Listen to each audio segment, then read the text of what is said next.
Hola chicos, soy Professor Street aquí con otra lección, otro video sobre el verbo ser, no? The verb ser. You can follow along. This is coming directly from your book in page 31 on the ebook on MindTap. But let's get right to it. So ser is one of the two to-be verbs in Spanish. We've already gone over this a little bit in our introductions and also when we talked about estar.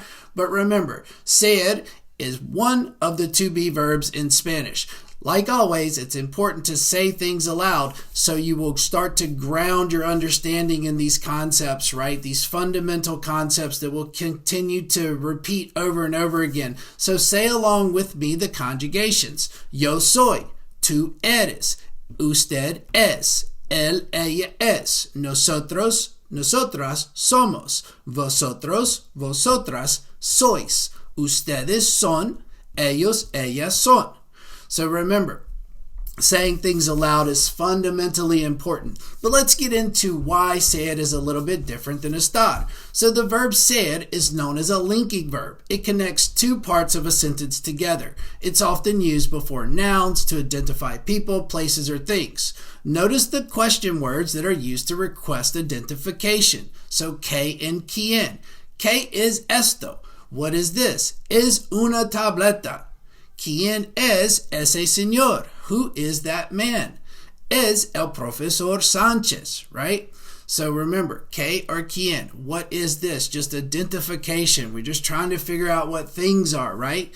Ser is also used with the preposition de to tell where somebody or something is from.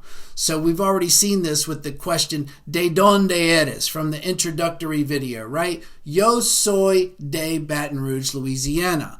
I'm from Baton Rouge, Louisiana. Look at the example. Paco, ¿de dónde eres? Yo soy de México. I'm from Mexico. So what about you? ¿De dónde eres? Yo soy de Baton Rouge, Louisiana. ¿Y tú? ¿De dónde eres? Maybe you're from Greenville or Spartanburg or Columbia. Yo soy de Colombia. Yo soy de Spartanburg, etc. Probably the most difficult concept with ser for students to grasp that are native English speakers is with possession, because the syntax, the word order, is a bit different than English. So we use de, the preposition, to express ownership, right? Whose or to whom, right? So look at the example. De quién son los cuadernos? Whose notebooks are these? Son de Rafael. They're Raphael's, right? I see this a lot in beginning level Spanish, right? So you want to say possession, right? Like my mom's house. Not mi madre's casa. We don't use apostrophes and s to show possession in Spanish, but rather la casa de mi madre. Something belongs to someone, right? Or something, etc. So, este es el pluma del profesor. This is the professor's pen. Okay, so let's say the conjugations one more time. Soy, eres, es, somos, soy, son. So keep saying these over and over again. We're going to do an interactive practice towards the end, but let us continue. Here's something that you maybe can use to begin to distinguish between ser and estar. Since we're talking about ser right now, let's start with this. We have the mnemonic doctor for description, occupation, characteristics, time or date, origin, and relación, right? So, ¿cómo es la ciudad? How's the city? Yo soy Sofía. La fiesta es en la casa. So the party takes place. If we can substitute an event takes place at a place, it's no longer a location, it's something that's taking place. It may take place at a house, right, which would be estar, right? So yo soy agente de viajes. Occupation, yo soy profesor. Él es doctor.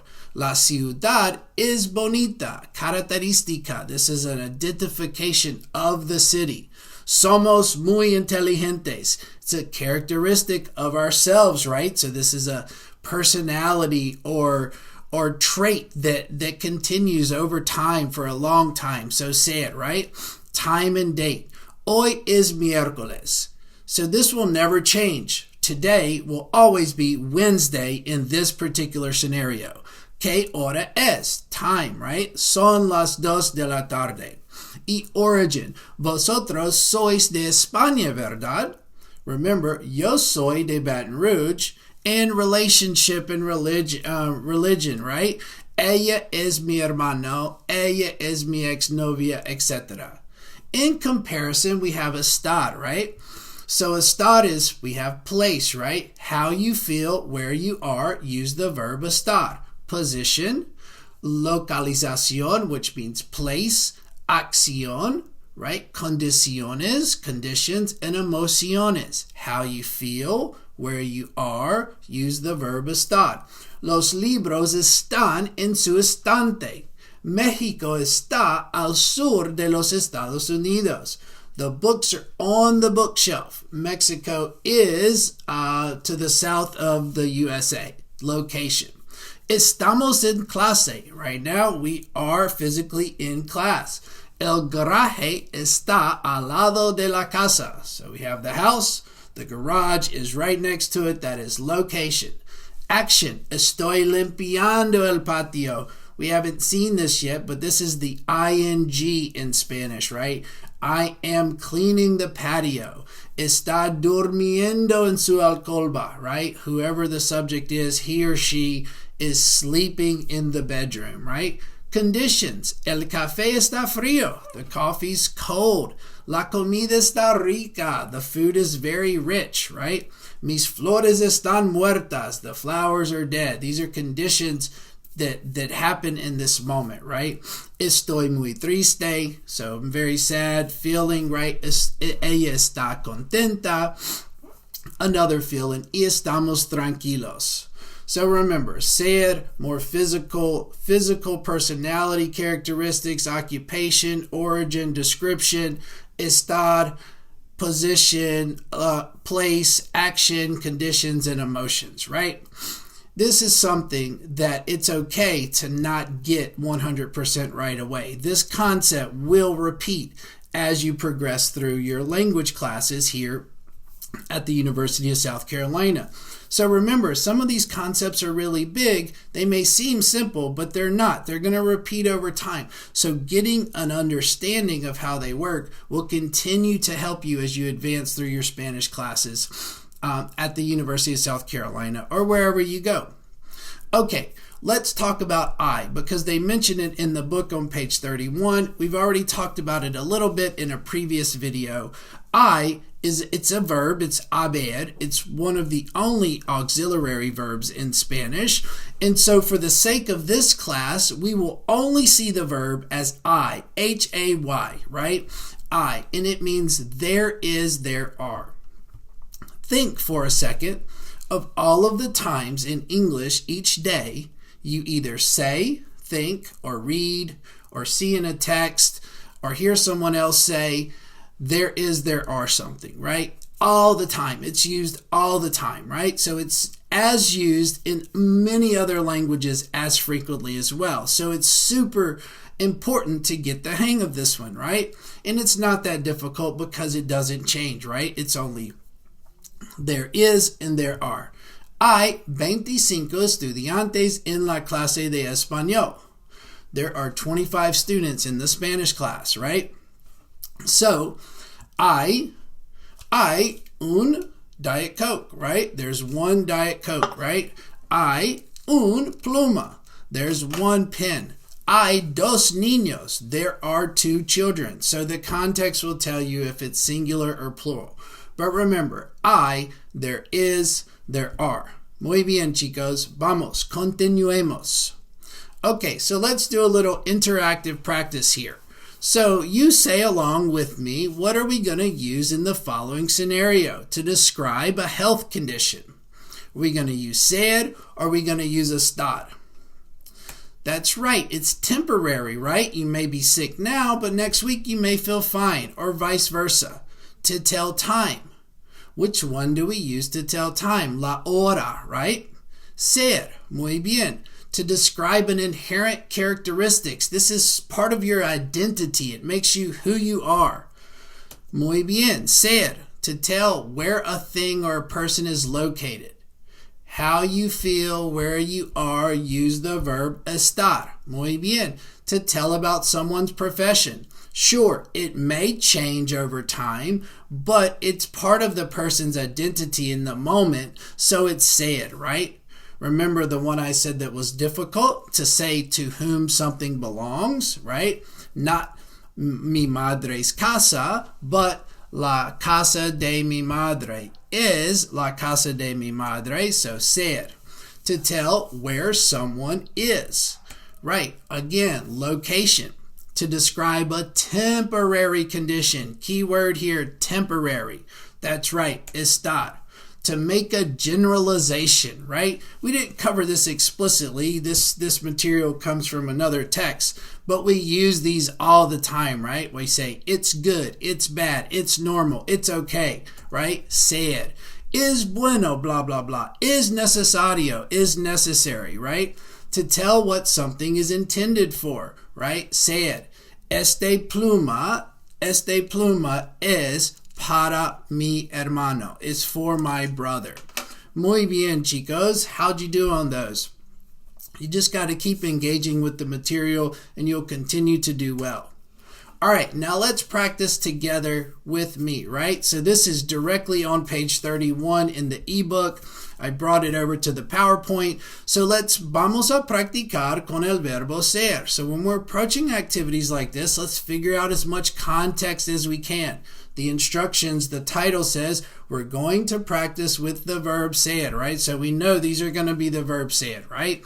What are the students talking about on the first day of class? It gives us some background. So we know this is students in the first day of class.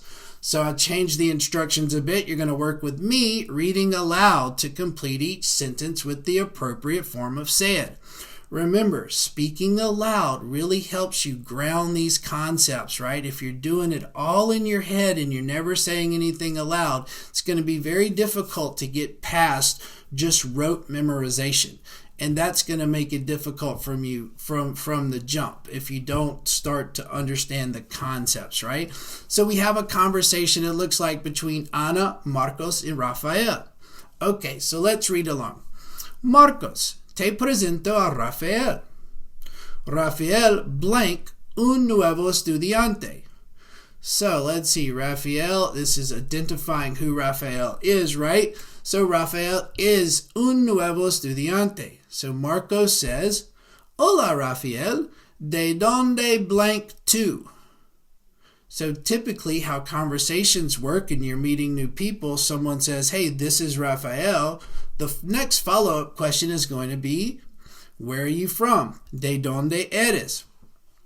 So Rafael says, to answer that question, yo blank de Chile. We have the yo form, so yo soy de Chile. Sí, Ana y yo somos de Chile también. Qué casualidad. What a coincidence. Oye, ¿quién es la señora rubia? Who's the blonde lady? Blank is la señorita Smith, nuestra profesora de inglés. So it's identifying who she is, right? So es. And it's capitalized because it's the beginning of the sentence. And look, de donde blank ella. Look up to Marcos in the second line. De donde eres tú. Same thing, different subject, right? De donde es ella. Bueno, de Estados Unidos, ella y su esposo, subject, she and her husband, blank de Nueva York. So now what form do we need here? She and her husband, that's they, right? They are from New York. So Rafael says, I'm from Chile. Where is she from? She is from the United States. What about ella y su esposo? That's right. Son de Nueva York. Muy bien, chicos. ¿Cómo salieron? How'd you do, right? Remember, keep up the consistency with the class. Say things aloud. Try to compare what you're learning to what you know about how English functions, and you'll continue to be able to ground these concepts in long-term memory that will continue to help you with your subsequent Spanish classes. Please reach out if you need some help. I hope you guys have a fantastic week. Hasta luego. Ciao.